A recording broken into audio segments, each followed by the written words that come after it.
नमस्कार साथियों, स्वागत है आपका मेरे चैनल ए होम्योपैथ पर। मैं हूं डॉक्टर रवि रोशन और आज हम चर्चा करने जा रहे हैं साथियों युवाओं में। हालांकि ऐसे तो नहीं कह सकते कि सिर्फ युवाओं में, बड़े लोगों में भी ये चीज होता है। एक्ने एक्ने आप जानते हैं, एक तरह का पिंपल जैसा, जिसको भी आप जिस भाषा में भी समझे, आप पिंपल कहें, दाने कहें, एक्ने कहें, बॉइल्स कहें, जो भी आपके फेस वगैरह पर जो उभार देखने को मिलता है, इरप्शंस जो हो जाते हैं। तो खास करके इसको मैं इसीलिए युवा लोगों के लिए कह रहा हूँ क्योंकि एडोलेसेंस में जो लोग होते हैं, जो बच्चे होते हैं, जो बड़े हो रहते हैं, प्यूबर्टी को क्रॉस कर रहे होते हैं, उस समय में सबसे ज्यादा बच्चों में आप देखेंगे कि ये एक्ने का प्रॉब्लम होता है। और खास रूप से 15 से 20 साल के बीच के बच्चों में सबसे ज्यादा ये देखने को मिलता है। हालांकि ये 25, 30, 40 किसी भी एज में हो सकता है, वो फिक्स्ड नहीं है कि इसी एज में होगा। तो साथियों, आज हम बात करेंगे एक्ने के बारे में। वीडियो शुरू करने से पहले आपसे आग्रह है कि अगर आप चैनल पे नए हैं तो प्लीज चैनल को सब्सक्राइब कर लें, बेल आइकन दबा लें ताकि हमारा हर अगला वीडियो जो है आप तक पहुंच सके। जानकारी अगर पसंद है साथियों तो वीडियो को लाइक करना ना भूलें। आप कमेंट कर सकते हैं किसी भी चीज के बारे में, अगर कुछ पूछना बतलाना जैसा हो या कुछ आप सजेस्ट करना चाहते हो जिस पर मैं आगे वीडियो बनाऊं, तो आप बिल्कुल सजेस्ट कर सकते हैं, मैं उस पर जरूर वीडियो बनाऊंगा।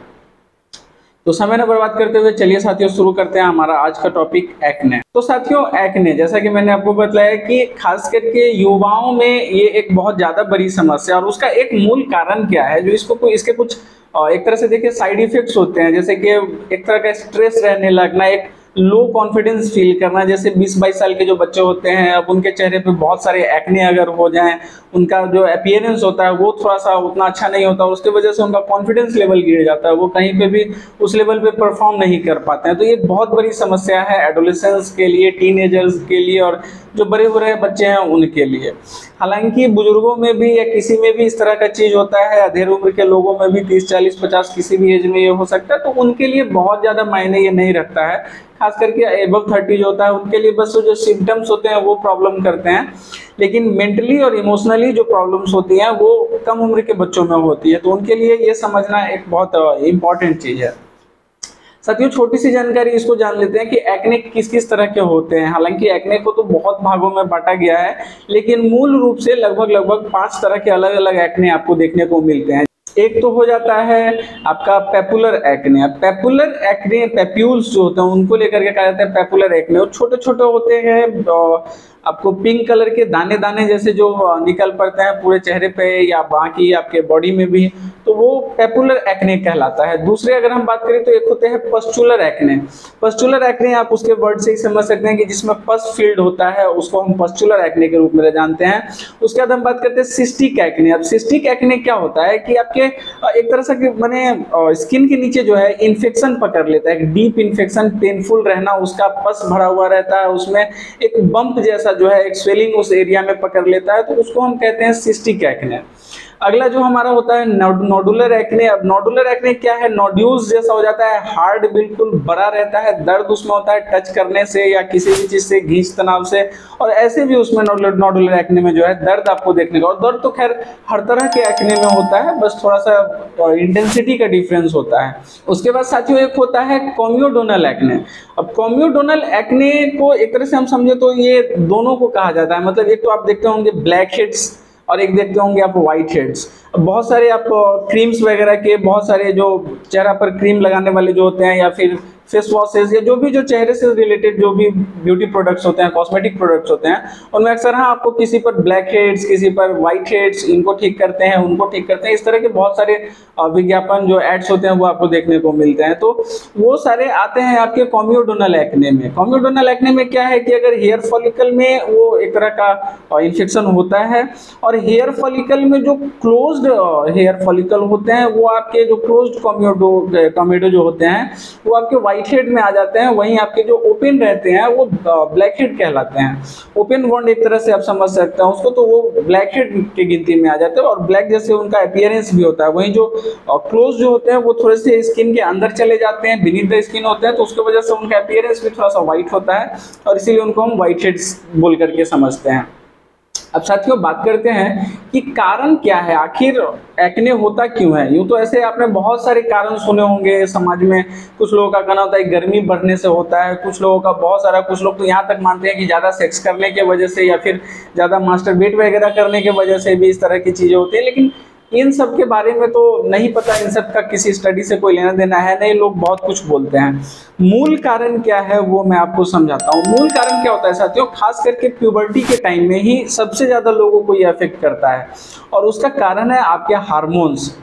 साथियों प्यूबर्टी के समय में चाहे महिला हो या पुरुष हो, उनमें एंड्रोजन की मतलब हर तरह के हार्मोन जो है वो बढ़ने लगते हैं, तो एंड्रोजन भी स्वाभाविक बात है कि बढ़ेगी। और ज़्यादा एंड्रोजन क्या होता है कि आपके स्किन में जो फॉलिकल्स होते हैं उनके सिबेसियस ग्लैंड्स को, यानी कि आप समझे उसको ऑयल ग्लैंड्स को जो है वो स्टिमुलेट करते हैं, एक्टिवेट कर देते हैं उनको, और वो क्या करते हैं कि ज़्यादा ऑयल प्रोड्यूस करना शुरू करते हैं, और वही ज़्यादा ऑयल जो है आपके हेयर फॉलिकल्स को एक तरह से मतलब जाम कर देता है, पूरी तरफ से पैक कर देता है, और वो उनमें जो डेड सेल होते हैं ये सब वो निकल नहीं पाते हैं, और वो कंटिन्यूअसली ज़्यादा जाम होने की वजह से और बहुत ज़्यादा तेल का प्रोडक्शन होने की वजह से ऑयल का, आपके वो जो हेयर फॉल होते हैं उसमें एक तरह का पस जैसा मतलब स्वेलिंग आना शुरू होता है, इन्फ्लेमेशन शुरू होता है, ऑयल की वजह से ब्लॉकेज हो जाता है, जिसकी वजह से डेड सेल जो होते हैं वो रिफ्रेश नहीं हो पाते हैं, निकल नहीं पाते हैं, और वो डेड सेल जो है इन्फेक्शन किसी भी तरह के बैक्टीरिया को जो है एक तरह से इन्विटेशन देते हैं कि आप आओ और इन्फेक्शन करो, और इस वजह से जो है बहुत सारे एक्ने आपको देखने को मिलते हैं, खास करके 15-20 साल के एडोलेसेंस के समय में, मतलब प्यूबर्टी के आसपास के एज में जो है आपको ज्यादा देखने को मिलता है। उसका सबसे मुख्य कारण है आपका हार्मोनल इम्बैलेंस नहीं, हार्मोन्स बढ़ना, मतलब आपके एंड्रोजन वगैरह जो राइज करना शुरू करते हैं उसके वजह से ये सब चीजें आपको होती हैं। और बाकी रीजंस की बात करें साथियों तो वो अनंत है, आप अपने घर के हर बगल वाले पड़ोसी से पूछेंगे वो एक नया कारण आपको बतलाएगा, तो वो सब कहने की बातें हैं। और साथियों बात करते हैं कुछ दवाओं के बारे में। ये सब तो थी जानकारी कि एक्ने क्या है, किस प्रकार के होते हैं, कैसे होते हैं। अब बात करते हैं साथियों कि क्या मेडिसिन लें। तो साथियों इसमें मैं किसी और तरह के मेडिसिन की चर्चा नहीं करूंगा, सिर्फ होम्योपैथिक मेडिसिन के बारे में मैं आपसे बात करूंगा। तो होम्योपैथिक मेडिसिन के बारे में इस वीडियो में बात करने का एक और मुख्य कारण क्या है कि एक डॉक्टर हैं डॉक्टर कारगर ने एक रिसर्च किया, एक स्टडी किया, जिसमें उन्होंने पाया कि लगभग हर तरह के, मतलब उन्होंने स्टडी किया कि किस तरह के एक्ने लोगों में हो रहे हैं और क्या बेहतर ट्रीटमेंट वो ले पा रहे हैं, और सबसे ज्यादा जो लोग ठीक हो रहे हैं तो वो किस तरह के ट्रीटमेंट से ठीक हो रहे हैं। और उसमें उन्होंने जो स्टडी किया उसमें उनको ये समझ में आया कि होम्योपैथ एक ऐसा मेडिसिन है कि इस तरह का मतलब व्यवस्था है जिसमें कि किसी भी तरह का एक्ने हो, मतलब एक्ने चाहे जैसा भी हो, किसी भी प्रकार का हो, कितना सीवियर हो, कितना माइल्ड हो, मॉडरेट हो, कोई फर्क नहीं पड़ता है, जैसा भी एक्ने होगा होम्योपैथ अकेला कंप्लीटली मतलब इफेक्टिव है, उसको किसी तरह के किसी बाहरी चीज का जरूरत नहीं है। सिर्फ होम्योपैथिक मेडिसिन से आप जो है अपने एक्ने को कंप्लीट कर सकते हैं। वैरायटी ऑफ मेडिसिन आपको मिल जाती है होम्योपैथ में, और आप जानते हैं कि होम्योपैथ में एक छोटे छोटे सिम्टम्स के अकॉर्डिंग आपकी मेडिसिन चेंज हो जाती हैं, और आपको जो है आपका अलग दवा हो जाता है, और वो मेडिसिन वो दवा जो होती है वो आपको सबसे ज्यादा फायदा करती है। तो साथियों इस बात को समझना बहुत जरूरी है कि होम्योपैथी एक्ने के केस में मतलब ये स्टडी में समझाया जा चुका है, एक स्टडी हो चुकी है इस पर, और इसमें पता चला डॉक्टर कारगर ने ये स्टडी किया है, और उसमें उन्होंने पाया कि 80% लोग जो एक्ने से ठीक हुए हैं वो होम्योपैथी मेडिसिन यूज करके ठीक हुए हैं किसी न किसी तरीके से, चाहे वो किसी तरह का ऑइंटमेंट होम्योपैथिक यूज करें या किसी तरह का ओरल मेडिसिन यूज करें या कुछ भी यूज करें, वो कहीं ना कहीं होम्योपैथी से जुड़ने के बाद ही जाकर के लोगों का एक्ने 100% ठीक हो पाता है। ये होम्योपैथी की पावर है साथियों। तो बात करते हैं कुछ, अब इस वीडियो में पूरे होम्योपैथ के मेडिसिन के बारे में तो बात किया नहीं जा सकता, क्योंकि आप जानते हैं 8660 से ऊपर दवा है होम्योपैथ में, और कोई भी मेडिसिन आपके लिए बेटर हो सकता है, आपके टोटलिटी ऑफ सिम्टम्स पे डिपेंड करता है कि आपके लिए क्या मेडिसिन होगा। लेकिन कुछ बेसिक प्राइमरी मेडिसिन लेकर के चलते हैं, जहां पर सिर्फ एक्ने की सिम्टम्स अगर हैं तो उनमें से कुछ मेडिसिन की हम चर्चा करेंगे इस वीडियो में। तो साथियों सबसे पहले तो बात करेंगे, जब स्किन की प्रॉब्लम है तो सबसे पहले हमारा आता है सल्फर। आप जानते हैं कि स्किन के लिए सल्फर होम्योपैथी का मतलब ऐसे भी होम्योपैथी का राजा कहा जाता है सल्फर, और स्किन के लिए तो सब कुछ है। स्किन प्रॉब्लम में सल्फर लाजवाब काम करता है, उसके बहुत वाइड रेंज है, मतलब उसके सिम्टम्स के इतने ज़्यादा सिम्टम्स पर वो काम करता है। अब सिम्टम्स में जब हम सल्फर की बात करते हैं तो एक तो अगली अपीयरेंस आप जानते हैं, और बहुत सारा एक्ने हो करके वो जो स्कार्स वगैरह कर देते हैं, नए नए एक्ने होते रहते हैं, तो अगली अपीयरेंस तो वैसे भी हो जाता है, लेकिन फिर भी उसमें एक अगलीनेस जो एक देखने को मिलता है, गंदला सा जो एक अपीयरेंस होता है चेहरा का, या जहाँ भी आपको एक्ने का इन्फेक्शन है बहुत ज़्यादा, वहाँ पे आपको सल्फर एक बहुत अच्छा मेडिसिन बन करके निकलता है और आपको अच्छा खासा हेल्प मिलता है। आपको मतलब कमजोर स्किन रहना, स्किन प्रॉब्लम हमेशा रहना, फटा फटा सा स्किन रहना, ये सब तरह के सिम्टम्स आपको स्किन में जो है सल्फर में देखने को मिलते हैं। उसके बाद मतलब एक्ने बहुत पुराना एक्ने है, क्रॉनिक और इचिंग उसमें लगातार बना रहता है, बार बार ठीक होता है, बार बार वो आ जाता है। मतलब एक तो पीरियोडिकली जो अटैक होता है सल्फर में, आप जानते हैं कि पीरियोडिकली मतलब कि ठीक हो जाना फिर से आ जाना, ठीक हो जाना फिर से आ जाना। तो ये किसी बीमारी में अगर हो तो वैसे भी कहा जाता है, चाहे वो कोई भी बीमारी हो, उसको एक खुराक सल्फर का चाहिए।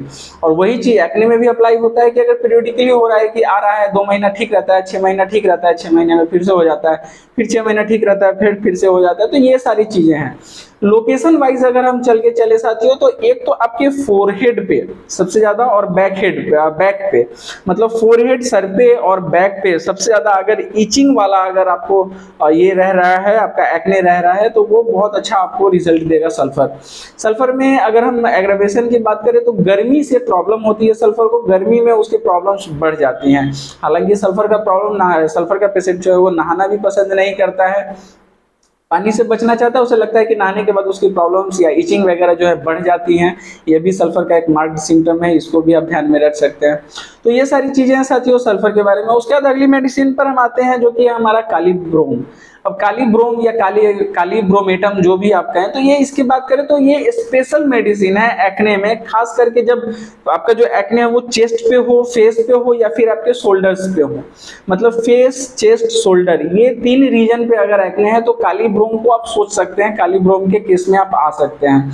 अब साथियों इसके एक्ने की बात करें तो एक ब्लूइश रेडनेस रहता है, मतलब रेड सेंटर में आपको रेड्स और साइड से एक ब्लूइश सा अपीयरेंस आपको देखने को मिलता है एक्ने में, कालीब्रोम के एक्ने में खास करके।